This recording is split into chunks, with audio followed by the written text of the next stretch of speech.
Welcome. It is another Wednesday night. I'm sorry, Sunday night. I got my days all crossed up. It's like I'm deployed all over again. But this is Basketbro, and we are back. We took a small break last week for NFL Championship Sunday, but we're here, and I am your moderator, Denzel Snipes, and we have a loaded show for you. First of all, a shout out to our colleague Scott Morganroth. He recently received some bad news. He's handling business tonight. So thoughts and prayers with him and condolences to his family and everything. Go handle your business, and we'll be right here, holding it down for you, buddy. But like I said, we got a loaded show for you. And before I get started, shout out to our people, the top four, the Godfathers, JB, Eric, Jake, John, the Gauntlets on JT, Ray J. Lynn, Jordan Long, Jim Matthews Lewis, Troy Geary, everybody that's out there on the front lines right now in Arizona covering for Super Bowl week. Y'all over there in the front line holding it down. We hold it down here in the back line, and that's how we come together and form Voltron, baby. So let's get this rocking. We got a loaded show for you, even more loaded week. And you know what? Let's just get the guys in here really, really quick. So right now playing cab driver. Psych, he's not. He's just driving home. But he is the architect of the Pundits Punted. And also check out his show, Punted Views, which started about a month and a half ago. He's going around and he's doing one-on-one interviews, getting into the lives and livelihood of some of the people at Sideline Sports and outside of Sideline Sports. Well, he's in too much everything. He's kind of like the Triple H of Sideline Sports. This is Jacob Christner. No, I'm not Triple X. I'm Raw 30. I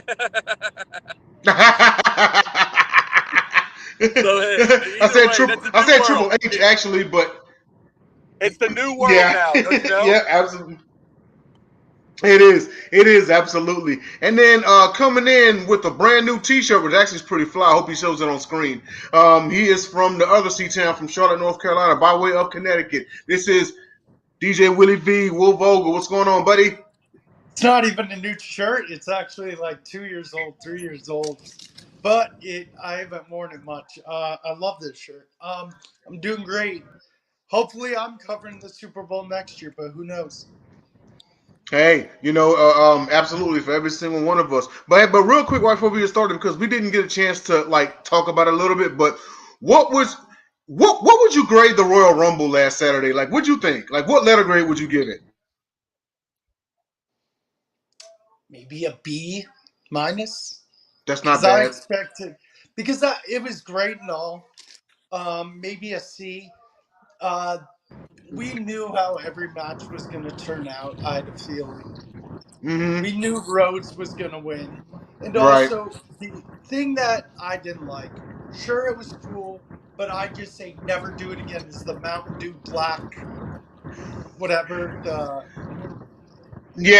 Mountain Dew Black. Yeah, it looked more like you remember the opening scene? Y'all remember the opening scene of Bad Boys 2 when they were in the club and it was all neon and they were popping X?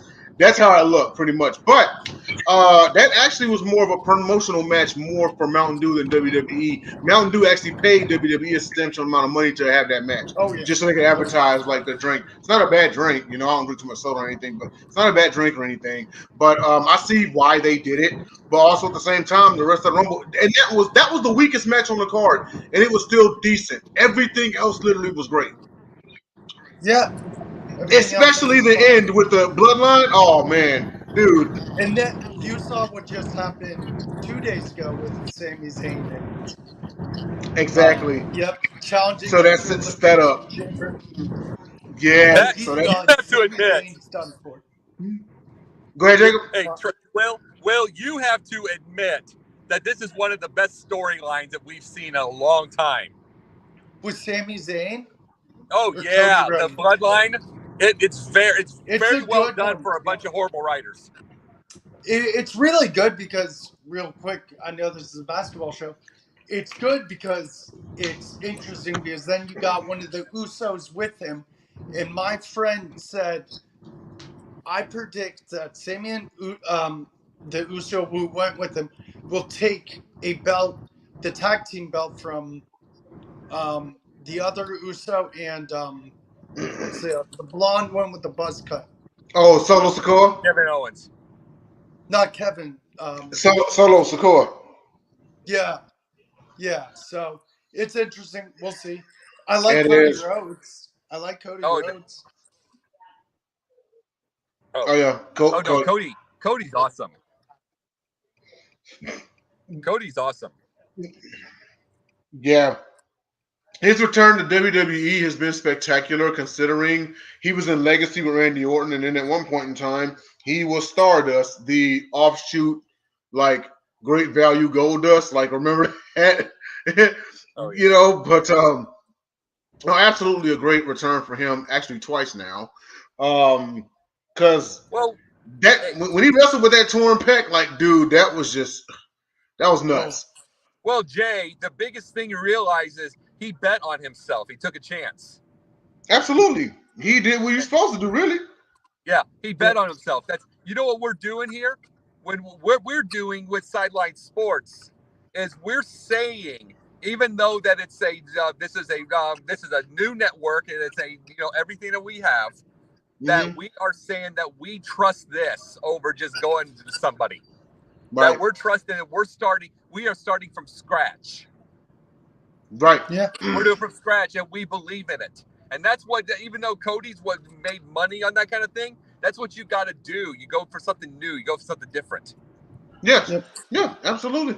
Well, before we get started, just want to let everybody know that if you are a first-time viewer, congrats, welcome. We got a whole lot in store for you. As you see at the bottom, you are likely tuning in to us on one of those three, but also there are others, such as like Eric Wilson has a Twitch. Um, JB Ellis has got like his LinkedIn. So you may be viewing us from LinkedIn right now. But absolutely, YouTube, Facebook, and Twitter, which are pretty much like the main three. If you're watching us on one of those, just know that you can catch us also on the other two. So be sure you hit that like button, but more importantly, hit that subscribe button to Sideline Sports, because as you saw in the opening video, we have a plethora of shows. There's the Gauntlet, Confidential. We're going to be beginning our second season here in about 2 weeks, and we got the Super Bowl.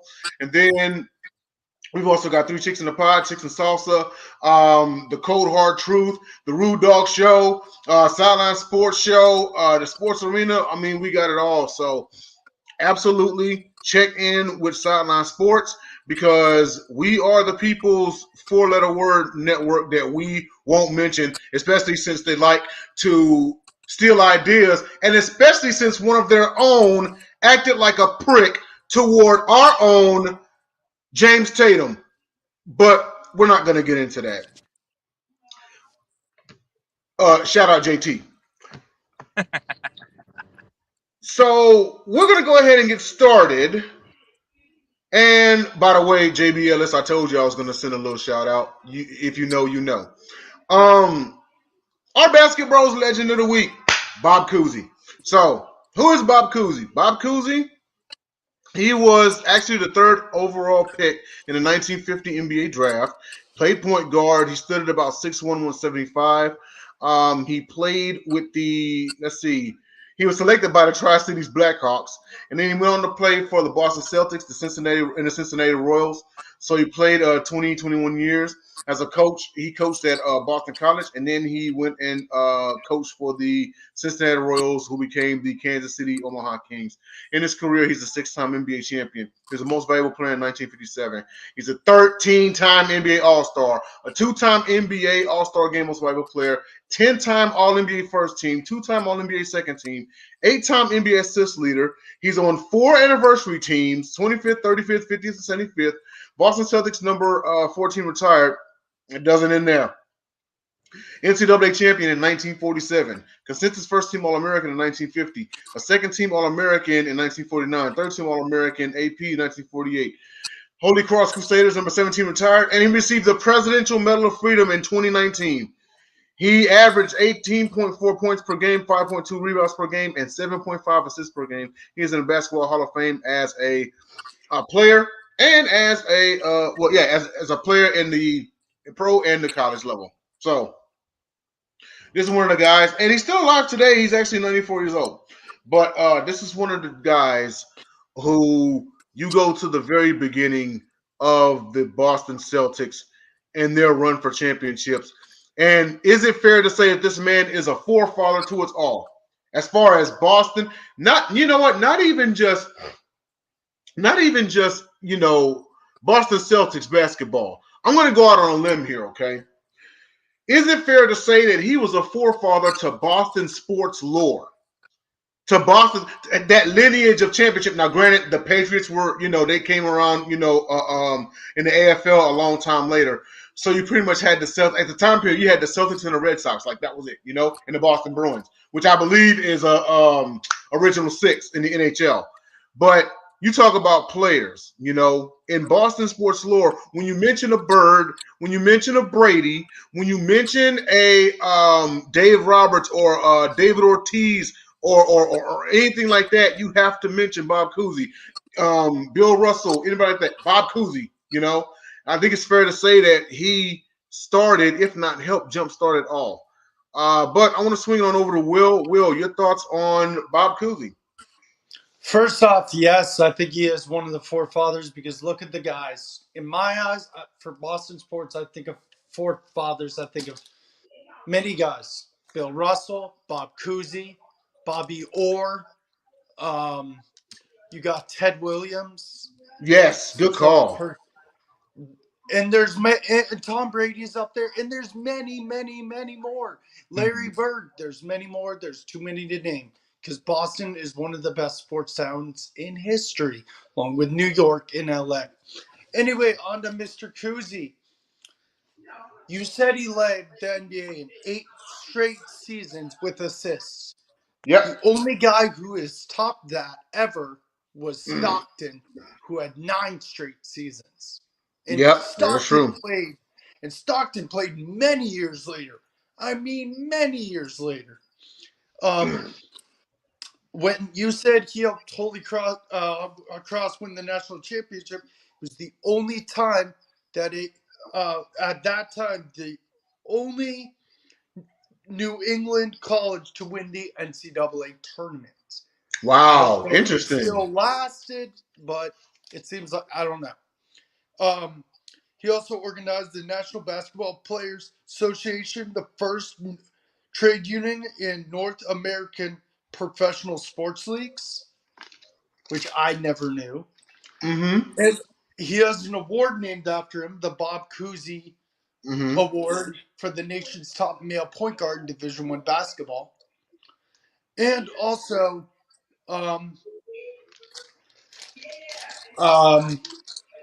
yeah, I definitely think not only is he a forefather for Boston sports, he's a forefather for the point guard position. Whenever I think of forefathers for the point guard position, the 50s, 60s, I think of Cousy, Jerry West, and Oscar Robertson. Yep, so, that's fair to say. And that's what I think. And you know what? Cousy is a traditional point guard. He scored a lot, but he gave you those assists. Henceforth the nickname Houdini of the hardwood. Yeah. Like point guards this day and age, you rarely in the 2020s, 2010s plus, you have barely that pass first point guard. The only ones I could think of the 2010s recently were Nash, Kidd, and Chris Paul. There could be a few others, but those are the top 3 I think of. And Cousy is what he was. He was literally a pass first point guard.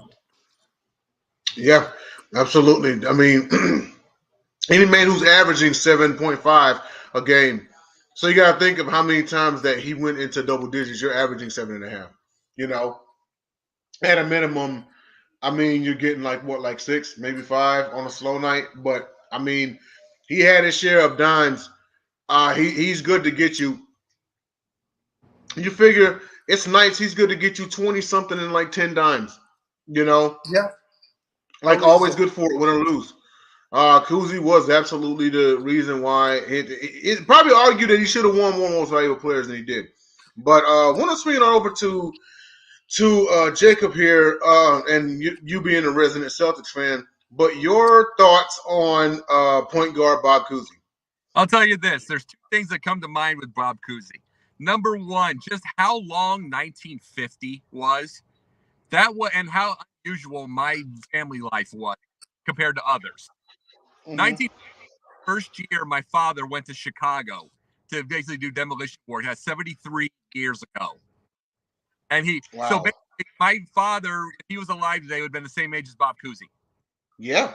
He'd be 95 on the 24th. Oh, that's crazy. So yeah, so that's the thing, and so he was 50 when I was born, like I bring up. So it's like that. So at that same time, they're the same age, and you get right there. That's the thing that comes to number two. I out and I remember the. Wait, say it again. You're coming in and out. You might want to bring the blue chips. Yeah. Wait, say that again. You were coming in and out. Remember the movie Blue Chips? Yes. Yeah. You remember the movie Blue Chips? Do you remember the part when he is basically shooting? Yes. Didn't miss a part. That was one take. Oh, wow. That was one take. He did not miss. And it's like, that is an old man that hadn't been on the court for years. Jerry West was the same way. He did that at a tournament. Not a tournament, excuse me, a basketball camp. Mm-hmm. He did it at a basketball camp, and literally, he hadn't shot a ball in 2 years. He had shoulder surgery. He did it like 72 years old, 73, and he just shot the ball one-handed, went all the way back to the three-point line, just shot it. He didn't miss one. Wow. And Bob Cousy did the same thing, and it's like it shows just how much of a stud these NBA players are.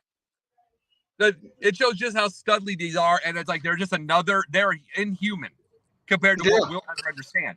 But the thing about Bob Cousy, just think about this for 1 second. It's just the fact that he is, you could say almost in a way from another era, one of the greatest point guard of all time, because I bring it up with Bird inventing the modern day LeBron power, the point forward. That kind of thing, but inventing that for itself for small forwards. Well, if I'm going to do that with Bird, you got to do it for Cousy. With the way passed, with the way that he controlled the lane, everything else that you saw with Magic Johnson's everything, he was another era, probably the greatest point guard of all time because he invented it. Yeah. So you got to get those thought processes all the time. To me, the greatest of all time is not the numbers. It never will. There's nothing about when it comes to LeBron, when it comes to small forwards, when it comes to he's going to break the points record. He's gonna break the points record. You know what I'm saying? But he's gonna break that. But he did not invent anything when it came to the small forward end. He didn't do any of that kind of stuff. He didn't do the Jordan end or anything like that. Those are the deals. And the thing is, Magic Johnson didn't invent anything truly from that end, from that era. So it is who invented it, not the numbers. Who invented it? Who brought it up where we see now? That is, absolutely. This is the second era. So to me, I don't want to say point guard because if they're saying Steph Curry's the greatest point guard, that's not even close. It's not. Guard twice, and he's the greatest shooting guard. Yeah. I mean, just like I've been saying, if you think Curry's the best point guard overall, you need to go back and relook at what a point guard is defined as. Look in the dictionary for real. Yeah, we all know that he's a one guard masquerading as a two. So, my greatest shooter, absolutely. Okay. But overall, better point guards. And we're going to get to this. This is a topic later on in this telecast. Overall, as point guards, I mean, like, as a point guard, he's good, but he's known for shooting. It is what it is, But that actually is going to lead us to our second topic. And that is our first BasketBros moment in time. The 1992 NBA Finals Game 1, also known as the Shrug game. Jordan caps off a 35-point first half versus the Blazers, including 6 3-pointers. Keep in mind, this was your non-shooting, era. And Michael Jordan was at best a mediocre three-point shooter. He was a career 32.7%. And he only made 27% in the 91-92 season overall. But he let loose a flurry of threes on them.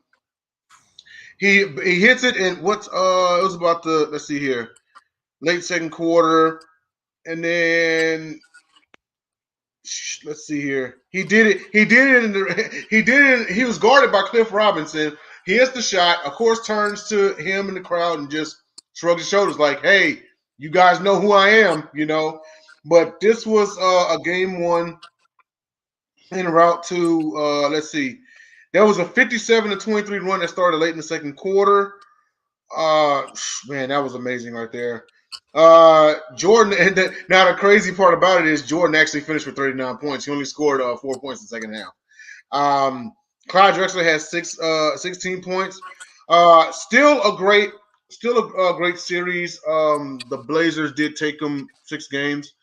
But I want to start off with Will. What are your thoughts about this moment right here? Oh, it's one of those iconic Jordan moments, of course. You think of the Shrug game. You think of what was it, the 63 in the Garden. You think Mm-hmm. of the flu game. You think of his double nickel on the Knicks. This is up there Yes. with one of the best Jordan games of all time and one of the best NBA Finals moments. There's a lot of them, and this is one of them. The other thing that people don't know is he had 11 assists that game. He did. And you know what's crazy? He did make a lot of threes, and it's weird because, as we all know, he wasn't the primary three-point shooter on that team. The primary three-point shooter on that team was Scottie Pippen, probably, Mm-hmm. most likely. And he just makes three after makes three after makes three after makes three, so on and so forth. And literally, the Blazers are like, wait, this must be a new Michael Jordan. But yeah, like you said, he only made 27% from three that year. He must have found something in that water or whatever Gatorade he was drinking because something just went. New Jordan activated, new ability unlocked, 3-point shot. But it's definitely up there um, with NBA Finals moments and Jordan moments. And how can you not love the little that you get those little fun gestures from different players? You've had the Reggie Miller, the choking, you've had the shrug, you've had many iconic emotions and expressions throughout NBA LeBron's history. chest The thump. LeBron, yep. So, yep, it's definitely one of the craziest moments in NBA history. What's going on? See, we got a comment here. What's Jordan, going on, Jordan Long? All the way from Phoenix. Happy to see you made it, buddy. Go out there and do big things. But I want to swing it on over to Jacob. Um, so what did you feel at that moment whenever you saw that three and then he just hits the shrug? Well, that's Jordan. But no, but I think about this. It's like it's one of the three greatest that I've seen as far as pure games that I've ever seen. Overall, like performance. You get LeBron's 28 in a row against Detroit. You Yeah. get, you get LeBron's 28 in a row, and then there was the Celtics, the overall Celtics Hawks 24-0 run in 5 minutes. Again, Oh in yeah. 6 playoffs. And it's like in 5 minutes, 24 straight points. Mm-hmm. And it's like you think about those things and you see 57-23 on one end. And then it's like, but the biggest deal about the thing is when you see greatness. I mean, because here's the thing, in all sports, you can get greatness one time. Right. I mean, Brady Anderson has 50 homers. Mitchell Trubisky has 6 touchdowns in a game. And a near perfect QBR. He has Foles had 7. what? Foles had 7. Yeah. So it's like you can get those, but the difference between those moments, see, when you get those moments from the names that we say, that makes you a professional athlete. It means you are greatness in your own self as a human being. But greatness is by itself is like a Jordan, a bird, and everything like this. You keep doing it. Right. The biggest difference with the biggest difference with professional athletes and the greatest professional athletes is you bring that thing up. It's just continuing to do it, not Exactly. not a one time and not a one moment in time, not in anything. It's just like, well, you have 92, 93 and 90, and guess what? 95, 96, 72 wins, and then you Yeah. get 3 96, 97, 98. It just keeps going, and the greatness keeps going and going and going. It's like you get Celtics 4 straight finals, 6 out of 8, or 5 out of 8. So it just keeps going. 5 out of 7, excuse me. Keeps going and going and going. You know, it's just like greatness comes. The difference between one moment in time and the greatness is that. Yeah. I mean, you know, when you take Michael, and Michael had 35 and a half that game. And look at all the other games where he's had 35 in total, you know, but still 35, right? You know, or he scored 40 something or whatever. I mean, when he came, the year he returned in that playoffs, he averaged 32.5 points a game. Averaged. And for that playoffs, you know. Michael Jordan in his last year or during his time with the Wizards, and this was past prime Mike. He averaged 20. Now, by Jordan standards, that's, you know, he's a shell of himself. But averaging 20 a game is no slouch here, you know. Imagine my guy, 20 and 10 in his final year with no back. Oh, Bird, yeah. 2010, 6 in his final year with no back. Yeah. And it's like, you can't do anymore. You can't go off the ball anymore. You can't do anything. You're still destroying it. And it's like, that's just what that is. I mean, Jordan was the same way. And the thing is, you got to look at LeBron. As much as what drives us nuts with LeBron, you look at LeBron's health for 39. Right. I mean, right. Like, he is continuing to show his health and continue. Yeah. He's still jumping on 20. Oh, yeah. He's still jumping out of the gym, you know, and then here he is 30-something away from catching Kareem. And it's funny you mentioned, you know, Bird 20 and 10 on his way out, right? Yeah. Now imagine what that could have been. Considering the distributor that he was and the fact that his back was out, it could have been 15 and 15. Yeah, absolutely. And it's like, and see, that was the big thing. See, that needs to be shown to me in my head, even though that these kids of today would just make fun of the short shorts and make fun of the video quality and whatever. Right. That needs to be shown on every YouTube. When you have a high school team,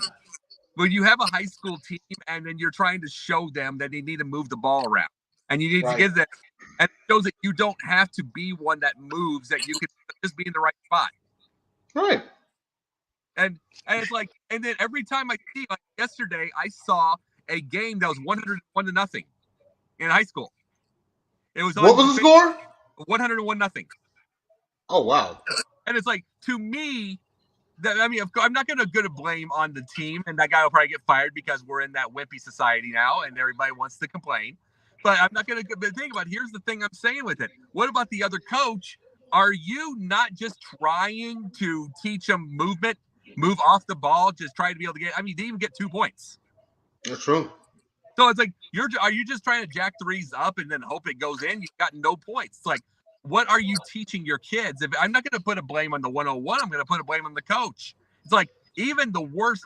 I coached before. It's like a lot of the players weren't very athletic, but they still get 20 a game. Yeah. And it's like, it just means you're not winning because you're not strong enough on that certain thing. But if you're not getting anything, that means the coach is not moving it around. Yeah, absolutely. You know, it's because of the new way that basketball is being played, the positionless league, the ramp up of the 3-point shooting, it's actually caused issues for coaches at the lower level, particularly below college, middle school and high school and everything. But also some coaches have evolved with it, and they were like, hey, maybe we should run small ball, at least now while these guys are like actually small, you know. But hey, maybe we should run small ball. Before you get anywhere, you want to know what it really affects, don't you? Where really affects are the teams that are like, you see, and I saw this last year when on with my alma mater did an upset in a tournament game, like for the thing. It's like a team that usually scores pretty high, and if their threes are off and they don't know any other game in a positionless league, you can get upset. That's true. You can absolutely get upset, and it's like, to me, it's going to be harder and harder for upset. It's going to be harder and harder for repeats. It's going to be harder and harder to get into this kind of league when you have positionless, because you can get upset. If someone wants to make if there's a lower team that wants to make it a 31-29 score and they have good defense, They'll do that now. It's remember you said positionless league. Yeah, it is. That's one thing about it's kind of like with in football, right? Whenever you have an option offense, a spread option offense, it can be very run heavy. The triple option, think Georgia Tech, Naval Academy, Air Force Academy, the Army runs it. Whenever the drawback to it is when you fall behind, because the thing is you really don't need a quarterback with an arm and to run that offense. He needs to know how to run. But what happens when you fall behind, or what happens when it's a 2-minute drill? You can't run your way back into it, or you better have some damn good runners, But then also, you look at the small ball. What happens on a night when the threes ain't falling? Why do you think I kept yelling at the screen whenever Harden was in Houston that, hey, D'Antoni, send him down the lane to draw the foul and get to the line. No one got to the line better than Harden in the league. Regardless of what, people had to say against it or for it or whatever. And I'm sitting here saying this right now, and the Houston Cougars just hit a 3 on Temple. But, whenever the threes aren't falling, so you got to have some kind of backup to it, Golden State has snipers for basketball players that have probably been to sniper school, for real. They can afford to do that. But everybody else, you got to be like multidimensional. You know what I mean? Well, what average? Here's the thing. What's the average of percentage of the three-pointers? What, 36%, 37%?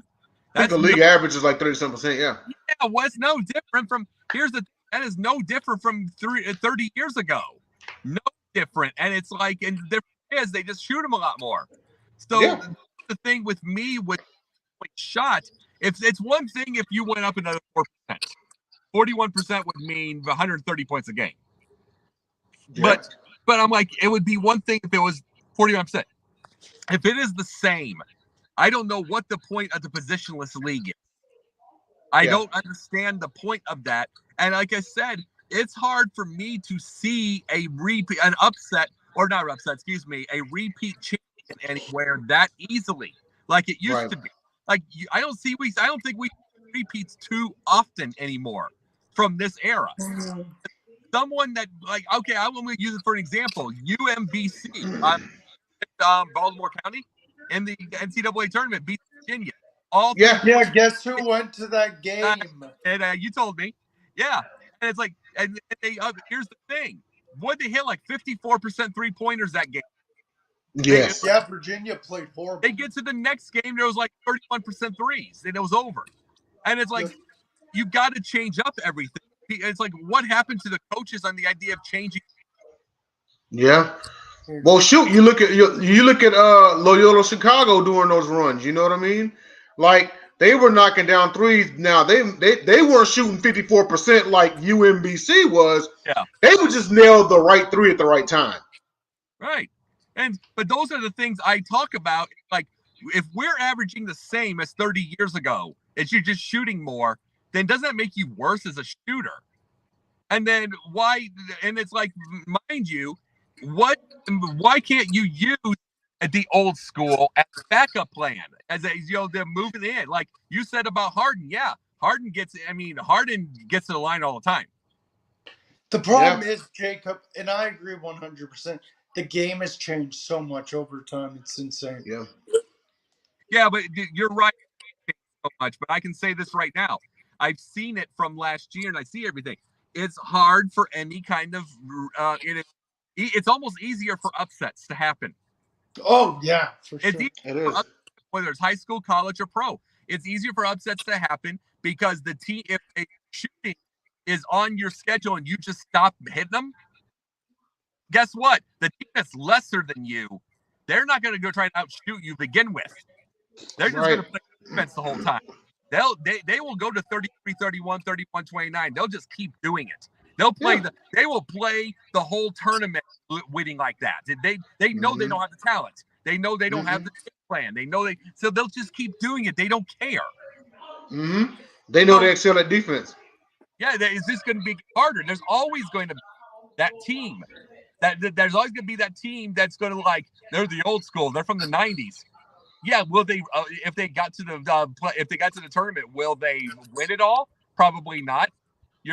There's someone that's going to get hot, and that's it. But there's always going to be that because people shoot themselves out of games. Yeah, So absolutely. Well, we are a little past the halfway point in the show, so I just wanted to take a commercial break, pay some bills a little bit, and show you all your viewers out there, our lineup of shows on Sideline Sports.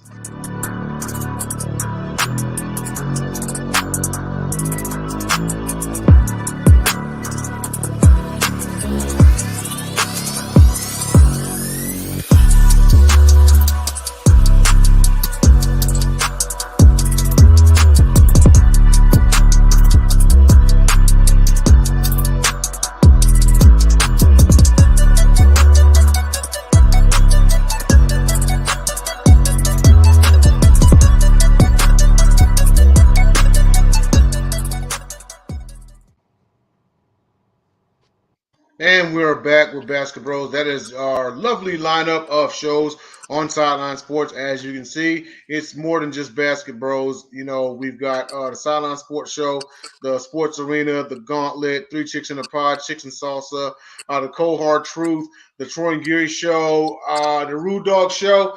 You know, Punnet Views. You know, we're everywhere. So most definitely check us out. We are on Facebook, YouTube, and Twitter. And now it is time for let me run not the banner, but all right. And now it's time for our third topic, and that is our second Basket Bros moment in time.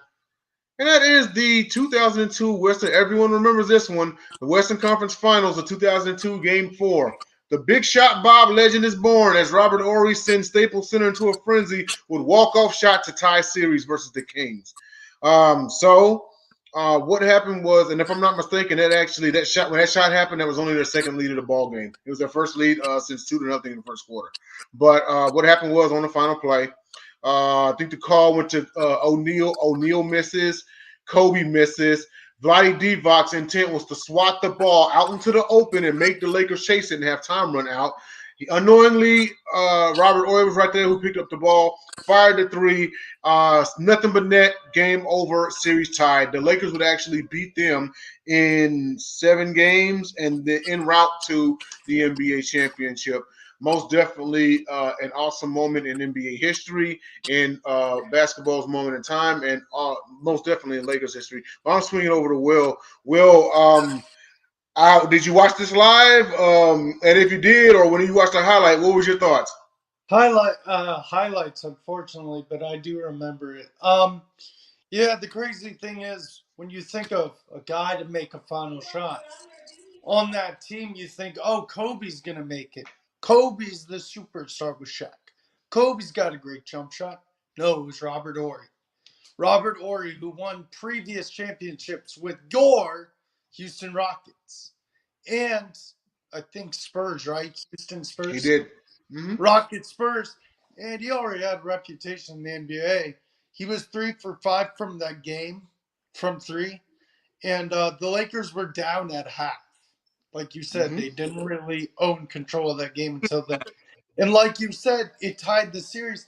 And that was no slouch of a Kings team because you got Mike Bibby, Vlade Divac, you got Doug Christie, and you got um, Chris Webber. So it was a really good series, but LA was a team of destiny. And wasn't it the three-peat, right? Didn't they end up getting the three-peat? That was their third straight ring. Yeah, that ended up giving him their third straight ring and becoming a dynasty. And that was just, it's crazy because when you think of all-time shots for the Lakers or big time performances, you think of Kobe 81. You think of Kobe's last game. You think of Derek Fisher with zero point 0.4 seconds left. You think of the alley-oop to Shaq, where he's running down the court doing this, where we've talked about it.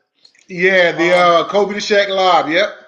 yep. And then you also think of other Lakers moments, but that one is not talked about as much.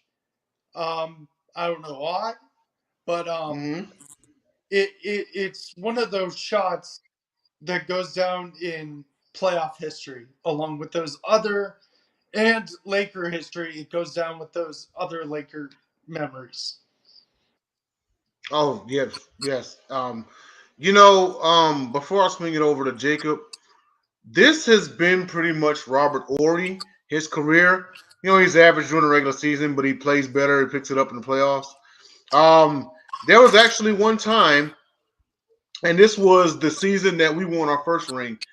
And Robert Ory actually was going to get traded mid-season. The trade was, and Jacob, you might remember this. The trade was Robert Ory was going to the Spurs in exchange for Sean Elliott. They already printed the jerseys. The trade fell through because Sean Elliott failed his physical. He had a bum knee. Yep. Robert Ory actually stated in an interview that he would look at that Spurs jersey, his Ory Spurs jersey, as motivation to play better because he was like, hey, the Rockets were going to get rid of me. And he ended up going to the Spurs and winning titles with them anyway. But I want to swing it over to Jacob. I don't know if you watched this live, but what was your thoughts when you at least like saw the highlight or like saw it live? Of course. It's like, to me, it's like you just give them that many moments. See, I've always said this. You always give them that many moments, many chances. Anybody? You give anybody that many chances. Remember, it's like, where's the rebound? Where's this? Bats it out. Instead of rebounding, bats it out. You give anybody chances, it's going to happen. But this is another thing. This is another thing I bring up about the. This is an old school show. People can hate it or like it. That's up to them. But this is another thing that I say about this. How often are we going to have to know that we need a certain level of old school to be able to bring with the ball? Because how many Robert Orrs are we ever going to have again? That's a role player. How many Robert Orrs are going to ever have 7 rings ever again? Yeah. I mean, 7 chips. Go ahead. Isn't this the last time the Kings made the playoffs? Also, yeah. I think it was. Yeah, you know what? I think it was. And you know what? It's funny you mentioned. It's like he was a role player, but he was essentially today's Vinatieri or Harrison Butker. When it's on the line, he's automatic. He's money. Yeah, absolutely. And it's so funny is you bring that up with Sacramento. That our back in my hometown, the main sports guy, Chris Dewar. I think he might be the only Sacramento Kings fan I know. He's from. Oh, wow. He's been in Quincy over 30 years doing the sports, being head of sports, and he's a Sacramento Kings guy. He's dealt with all this. He's dealt with all this pain all this long, so he's very happy right now. Hopefully, one day he'll see this. So, hello, Chris. But the thing is, how many times are you going to understand, or the people going to understand that you need these role players? The stars are going to get doubled. The stars are going to get doubled. They're going to get double. They're going to get double teamed. They're going to get clamped. They're going to get everything. You need, like you said, Harrison Butker's. It's almost like saying we're never going to have field goal kickers every game. We're going for 2 every time. And it's like who knows where they go with football. But that's what I'm saying. How often are you going to have to say that? It's like you need to accept the changes of this world for the basketball. You do need to accept the changes, but the coaches do need to have ball movement. They do need to have role players. People that have. Not everybody needs to just jack up threes and have no position. Right. And when you think of role players in the NBA, there's so many that have had great moments. Steve Kerr in the NBA Finals. Absolutely. You got Andre Iguodala in the NBA Finals, tasked with guarding, I don't know, a guy named LeBron James. Yep. You got Robert Ory in the Western Conference Finals. You've got role players from each and every angle on each team, and some of these role players do come up clutch, like the ones I named, and there are plenty of others. Yeah, and with, this is one of those shots because you mentioned Steve Kerr and his game-winning shot in the finals. John Paxson, 93 finals. Yep. Mario Elie from the corner. And Iguodala. I'm just going to say this. John Paxson's the reason of most of Jordan's made career in the first place. Because John Paxson hit the final thing to get them in the 86 playoffs, where they have a 63-point game. He hit the final shot in Indiana. Mm-hmm. So, Paxson, he's hit a lot. He gave the Jordan a lot of big-time moments. Yes, he did. And that's a role player. Yes, John Paxson is John Paxson is one of the reasons why Jordan never saw Game 7 in his career. Yeah. And we've named on this show before greatest role players. You got Bruce Bowen, Manu Ginobili, you got Danny Ainge, you got Kevin McHale. There's so many great ones in NBA history that they get credit, but they don't get all the credit. Like, oh, they made this game winner, but who won us the series? Oh, Michael Jordan did. Oh, Michael Jordan gets the fame. Throw the Michael Jordan thing. No, let these role players have these moments for a game and say, hey, this may have turned around the series. I'd say Ainge because I'd say Ainge over McHale because you're looking at the skinny 6'5", Yeah, no, I 185. agree. No, I Yeah. agree. And Ainge, McHale was 22. like I said, Ainge, Iguodala. Yeah. Yeah, exactly. But There's a lot of great but role what I'm players. saying, McHale was 22 and 8 on his normal time, normal years. That's not much of a role player. You get an Ainge who was a starter, but he was also off the bench too. And yeah, McHale, you might have a point because McHale started 400 games in his career. He was off the bench himself. But he was also Ainge was awesome off the bench. Oh yeah, absolutely. And so was McHale. He started 400 career games. But either way, though, with the new era, the thing that's taken away from the new era is the role player. Yeah, I agree. The role player. I would say there's only a handful in the NBA today, like Jordan Well, Poole. this is where I get irritated with the new NBA with the idea because there's no room. There is no room. There's one I could think of, Jacob. Jordan Poole. Absolutely, you're right. But what's that noise in the background? Hang on just 1 second. Hang on. Y'all keep talking. But no, the thing, I'll let you go to this thing, but it's like you get all,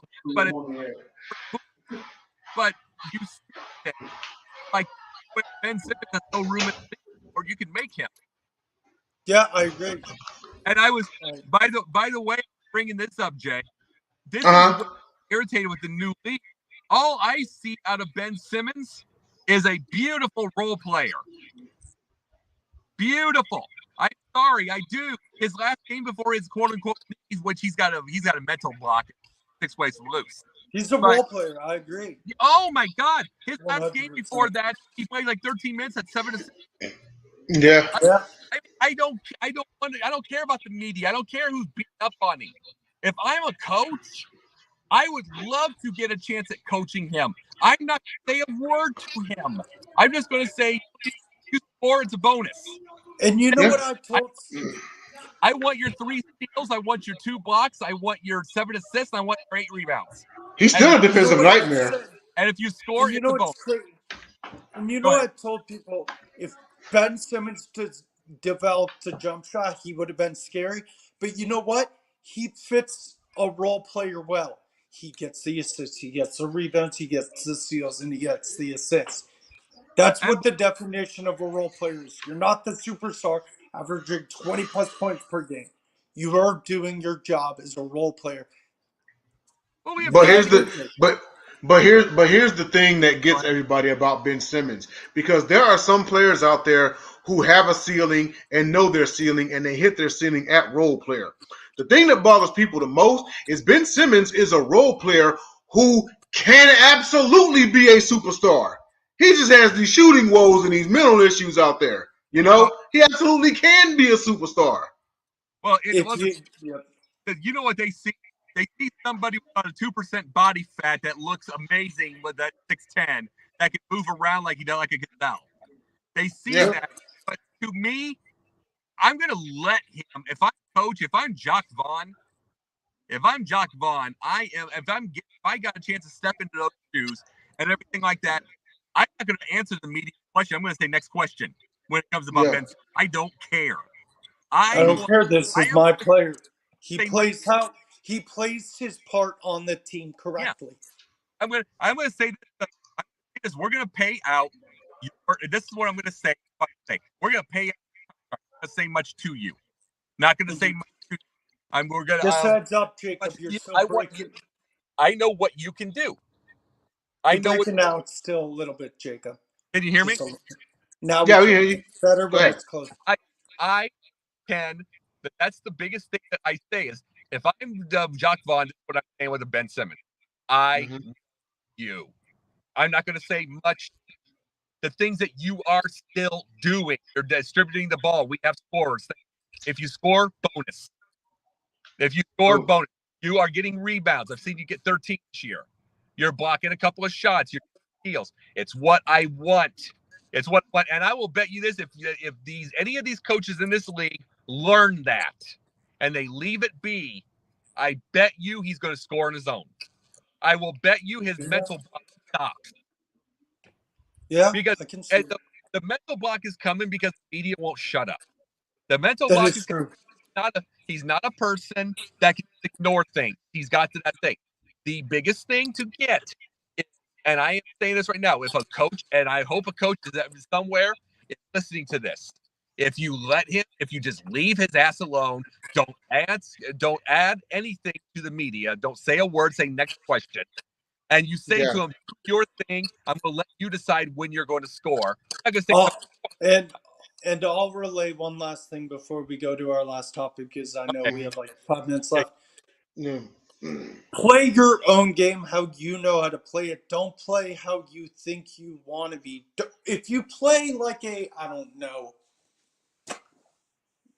For example, you play like I don't know, a power forward and you try and shoot threes like Curry. No, play your own game how you know how to play. Don't just say, "Oh, I'm just going to take up 3-pointers now and try and learn how to do." No, play your own game like you've learned how you play your own game. I Yeah. promise you, I'll say this right. I promise you, if there's one coach that gets this hint, if Chuck Vaughn actually gets the hint someday. If somebody out there, okay, Nate McMillan, we'll just say Nate McMillan, we'll just say Rick Carlisle. If anybody out there gets him and learns this, I promise you, his mental block stops. Yeah. Yeah, Stop because he will find his own way. I He agree. will.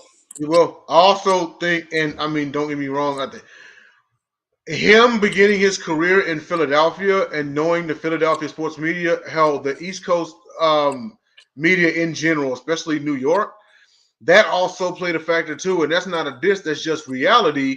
If Ben Simmons had begun his career in a Sacramento or a Phoenix or shoot where or in Okay, Portland see.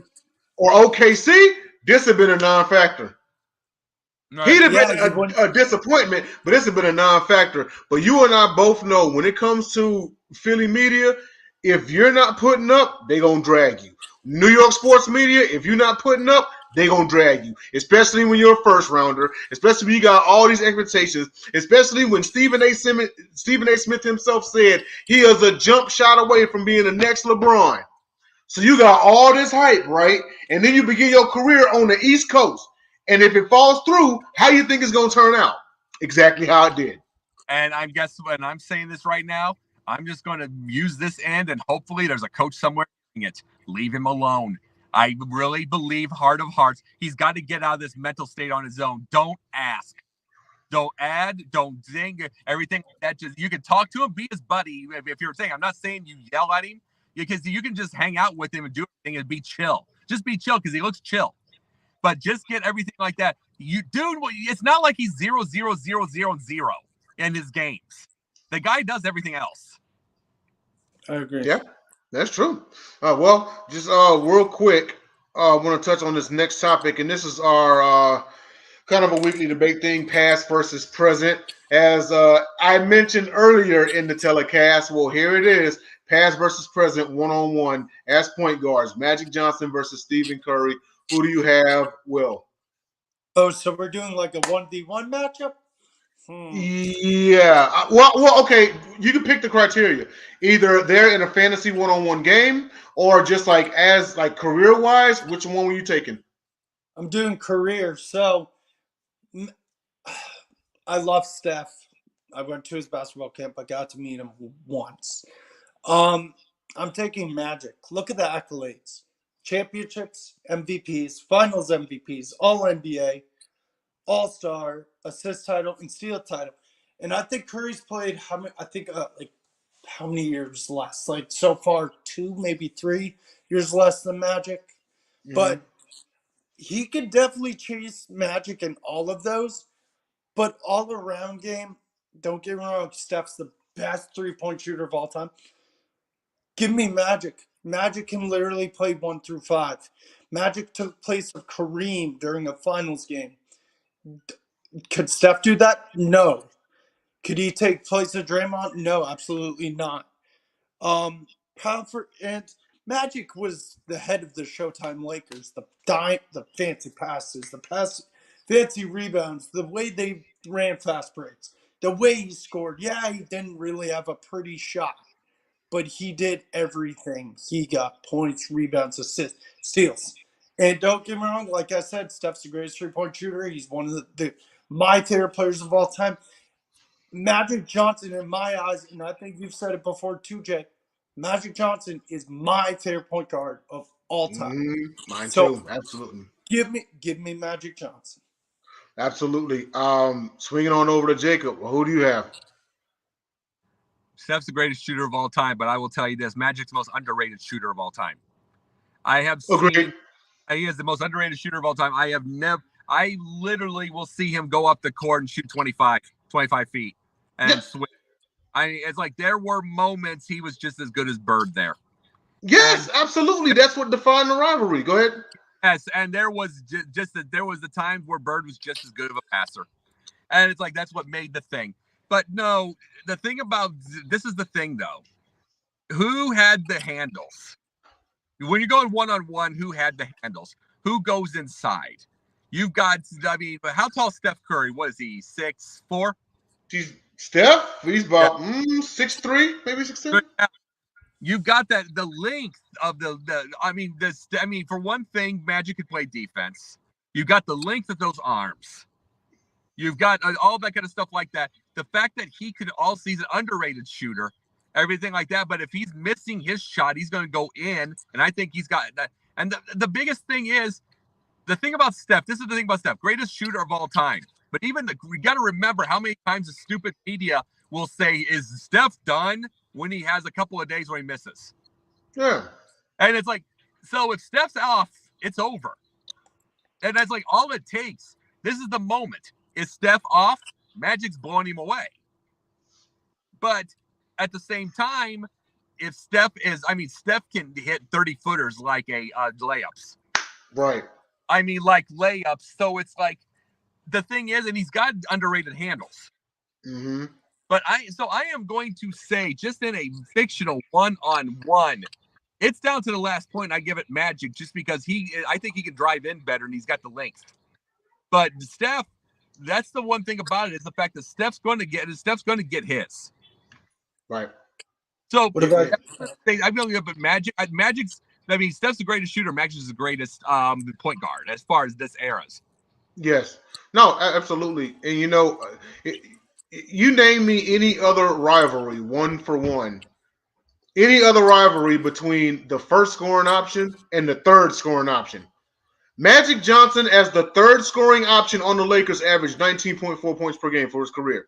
As the third scoring option, 19.4 points. Yep. And the thing is, he can play all 5 positions. Yes, he can play 1 through 5. Steph Curry's not playing center. Mm-hmm. But it's like he can play all 5 positions. He could do so much. An underrated shooter. But the things I think about with Magic by itself, you're right. Third, the scorer, because and technically fourth because Worthy. Well, you figure Kareem 1, Worthy 2, Magic's 3. Oh, okay. Because I was thinking any of the guards as a shoot. You know what I'm saying? Any of the they use Cooper at 3 a ton, 3-pointer a ton. Yeah. So that's all I was thinking about. But I'm like, yeah, if you do Worthy, yeah, you're right. And you talk about, speaking of Worthy, you talk about a dancer's feet. Worthy. Yes. I mean, Worthy would have been a great. Worthy would have been an amazing MMA fighter. Oh yeah. Amazing. Yep. Oh yeah. He got there in a flash, and he wasn't even that fast. Yeah. He really wasn't, but pull-up game, crazy. Big game James, dude. Like, That's a guy I want Basketbros Legend of the Week one of these weeks soon. Yeah, Worthy. Yeah, I think we actually already covered him, but hell, we can cover him again. I don't care. He's amazing. I mean, he won a national title with Jordan. As the second scoring option. The funny part about it is if you put Worthy on a lot of teams at that time period, a lot of other teams, he's easily the first scoring option. Magic Johnson only was the man. I'm talking about the lead dog for like 2 years out of his career. We talked about this. Remember, Jake? Yeah, absolutely. Could you imagine Worthy on Philadelphia with Philly's winning ring? No, but I'm saying he was already on the Lakers. But think about this: with Malone, Jay, with Moses Malone, Jay, Barkley. Oh yeah. Could you Philly's dominating? Could you imagine that along with it? I mean, oh my God. Philly's dominating. Philly. First of all, that's easily a 60-win season. I don't care what. That's easily a 60-win season. That might be 70. It might be 70 flat. It might be 70 because the only team that's going to beat them on a nightly basis possibility is Boston. It's Boston. That's the only competition, really. Milwaukee once. Yep. Maybe Milwaukee once or twice. Everybody else is screwed. Yeah, pretty much.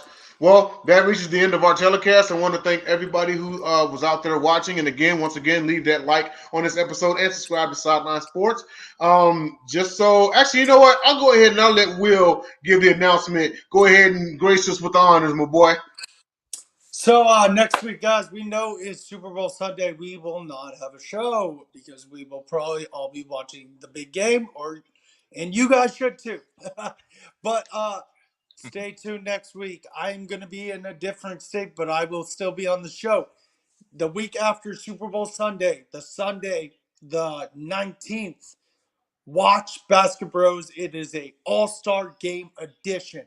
We are talking favorite dunk contest, favorite three-point contest, favorite all-star MVP, and there's another category I can't remember, but it's an all-star edition of BasketBros. Nice. Absolutely, yes. So, hey, you heard it here first. It's going to be an all-star weekend episode of BasketBros. We may have to go on a bit earlier that day, considering that we'll be on by the time the game starts. We might have to go on like an hour earlier. I think the game's at 8. 8 Eastern? That would make it 7 Central. We go on at 6:30. I mean, we would either have to go on an hour earlier or make it a 30-minute show. Yeah. So, true. but we'll politic it. We'll talk about it. But Jacob, we already know that you're on the set of Star Wars, that you're writing 3 books, and apparently you're on the set of Scream 6 as well, and you're on like 10 sports shows. So. No. You forgot my weekend climb of Mount Kilimanjaro. Oh yeah, that's right. Go ahead, man. Where can everyone find you? Oh, I do it also. Go ahead to Will. Will, go ahead, man. You guys see me where you see me, so I'll just say that.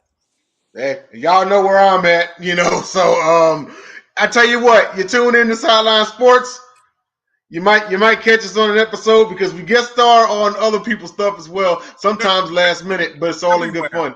You're going to see me so much, you're going to think I am Stephen A. Only I'm poorer. Yeah, absolutely. Yeah. But also, just like I said in the beginning of the program, 2 weeks from now, Cupfidential is coming back for season 2. We're gonna do an off-season free agency wrap-up. Episode might be about 30 minutes. It might be an hour, normal time. We're gonna discuss the day and time, and then we'll be back to you all on it. I might come on and do a short and just announce it, like, hey, we're coming back at this time and everything. But we'll be right back, full force. Produced by myself, hosted by JB Ellis, also commentated by Jacob Christner, Steve Schwanda, and Jennifer Matthews Lewis. And also Will Vogel, whenever his Yankees play the Cubs, he will be on the show as well. So no more about it. For the Punnet's Punnet, Jacob Christner, and for DJ Willie V, I am Denzel Snipes. Thank you for tuning in to BasketBros, and we will see you all in 14 days. Enjoy the Super Bowl.